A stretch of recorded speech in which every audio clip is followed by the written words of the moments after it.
Sarah Longfield is an American musician whose new album Disparity is out now. Sarah, thank you so much for talking to me. Yeah, thanks for having me. When did you start playing musical instruments? I think I started taking piano lessons when I was 8, and then I took up guitar, but I'm self-taught with guitar when I was 12, I think, 12 or 13. Well, I did marching percussion, so I was doing that, and then I took up drum set and cello, so.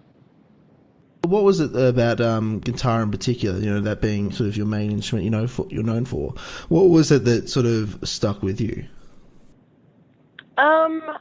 I felt like that was the first instrument that I'd tried where I didn't see like an ending to it, I wasn't, you could kind of go wherever you wanted with it or do whatever you wanted with it because there were so many different ways to play the guitar and to make music with it. It wasn't as strict or, I guess, demanding in the same way that classical music was, like on piano or violin.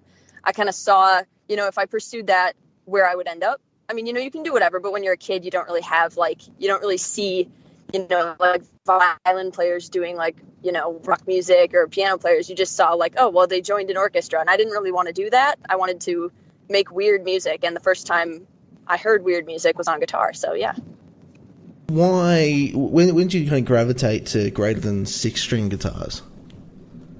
Well, that was pretty quick, but it wasn't because of any musical influence. I used to hang out at the guitar store all the time, and they got a 7-string in one day, and I was so stoked. I thought it was a mistake. I was like, why does this one have 7? And they're like, oh, some guitars just have 7 strings, and then so. Yep, I saved up and got that one. And then when I found out they made 8 strings, it was kind of the same thing. I was like, oh, cool. 8's like a way better number than 7, so I'll give that one a go. So, well, what was it about the extra strings that sort of made you, rather than just see it as a novelty, kind of become your instrument of choice? Well, I think I kind of thought about it like a piano. How they have smaller pianos all the way up to 88 key pianos. And I was like, well, why wouldn't I want a bigger piano? So it was kind of like that with guitar. It was just more notes, more options. And I wanted to play stuff fast with a lot of notes when I was really young. So that kind of just made me more able to do that. You mentioned getting influenced by weird music. What kind of music helped you form your musical landscape for the material you write? Well, I'd say now I'm influenced by a lot more electronic music. I guess when I was starting to play guitar, I was learning a lot of metal. So, of course, the 7 and 8 string, lended well to playing metal. So I was super into, tech death and necrophagist and stuff. But as I got older, I don't know, it was easy to shred. It was super easy to shred and play riffs and stuff. But it was way harder for me to, write melodies and, stuff that felt more meaningful to me. So I kind of tried to listen to more pop music and more electronic music and see if I could find a way to blend the two in a way that felt good for me, I suppose. No, yeah, that's sort of definitely noticeable from On Eric onwards, and then you sort of blend the two, especially with the last 2 albums. What was it? Was there a particular band or musical project that you're like, oh, I'm seeing something I didn't previously before, or was there a change in the kind of the way you thought about music that allowed that influence to come in? What was it that kind of made you incorporate a greater set of influences?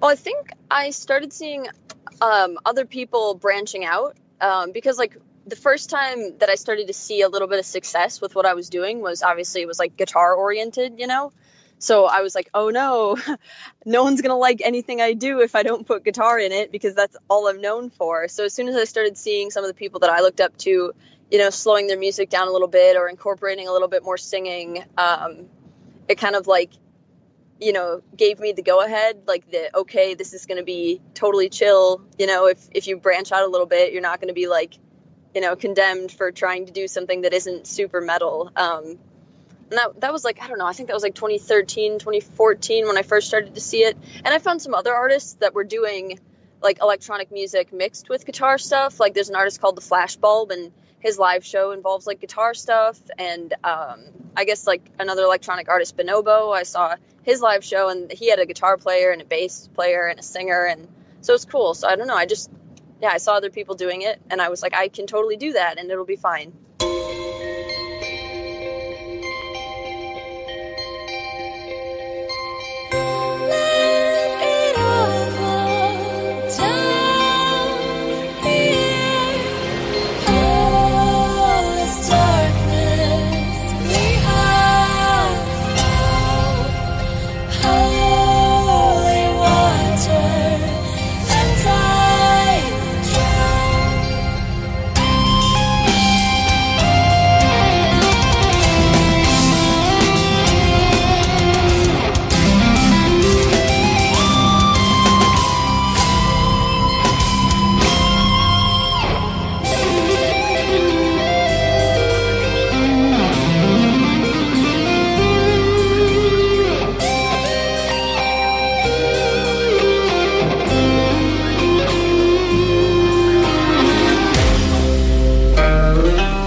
Where would you kind of start wanting to, like, so you can be a musician and just like chill in your house. So there's no obligation to put stuff out there. But when do you decide, hey, I actually want to release stuff? Like I want to put, just content out there. Right. I think I always wanted to release stuff. I think there was like two people in my life at the time when I was younger that kind of motivated me to take it a step beyond, because I had written music, but until I met Keith Merrow, it was all just like stuff I made in Guitar Pro or like electronic music I programmed. And he was like, well, I'll teach you how to record your own music. And I was like, sick. Like I'd never thought about like, I was always too intimidated by like the DAW interface and like the layout and stuff. So he kind of, sat me down and showed me the basics. And then I kind of went from there, just learning how to record my own music, which really freed me up. And then a guy named Steve Joe, who worked at Century Media at the time, sent me an email, and he was like, why don't you play your music live? And I was like, oh, That's a great idea. I've never thought about doing that. So then I kind of found some people to help me play my music live, which I learned a ton from, and that kind of helped my music grow. And yeah, so that was cool. You've put like a lot of covers out there. I think that's sort of where you started on YouTube, putting some covers out there. Why did you sort of start with that? Why did I start with that? Yeah. I don't know. I mean, I guess I saw a couple other girl guitar players when I was really young. I was like 13. YouTube had just started to become a thing. And I saw them playing Lamb of God covers, but they were playing like the rhythm parts. And I was like, oh, what the fuck? I can play the lead parts. I should do that.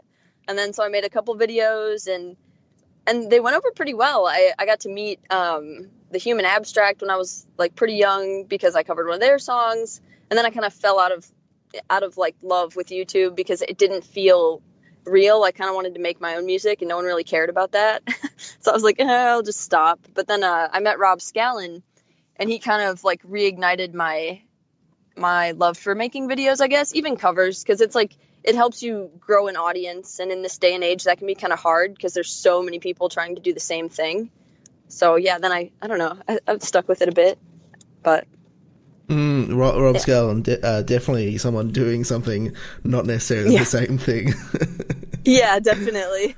Totally different from exactly what I'm trying to do, but super nice guy, super inspirational, and he taught me a lot about YouTube for sure. And sort of one last area of inquiry before we start talking about the latest album. Mm-hmm. One really interesting progression in your music is the addition of vocals. I find that really interesting because a lot of times I'm talking to bands, I'm like, why are you an instrumental band? And then they have like, either we've got a specific musical reason or we've got, often they can't sing, and then they just develop this kind of very instrumental based music, but you can sing. Mm-hmm. So why did you start adding vocals at a particular point in time in your music?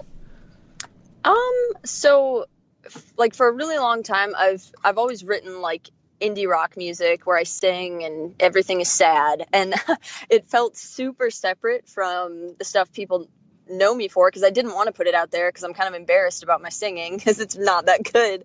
But I think I felt like something was always missing from my music, and I honestly don't listen to instrumental music. I know that sounds terrible because like I made it for so long, but I just don't really like it. So I was like, oh man, I should probably make something I like to listen to. So I wanted to bring vocals in to kind of like tie it all in and to challenge myself because I don't want to make anything too easy or too comfortable. Otherwise it gets kind of boring. So now I'm scared again to play live with the singing. So we'll see how that goes. Let's talk a little bit about Disparity. When did you start working on it? This record was weird because it took me longer than any of my other ones, and it was super all over the place. I started writing it, I would say I was on tour in Europe like a year and a half ago, maybe 2 years ago at this point. And I was writing like weird electronic stuff on the bus. And then it just kind of turned into part of the album, honestly. And then, I don't know, I was just doing so much traveling. So I was writing a lot on the road, and then I would bring it back home and try to like add guitar to it and polish it off and finish it. And then none of the songs really like went together, I felt like. So I hated it for a really long time.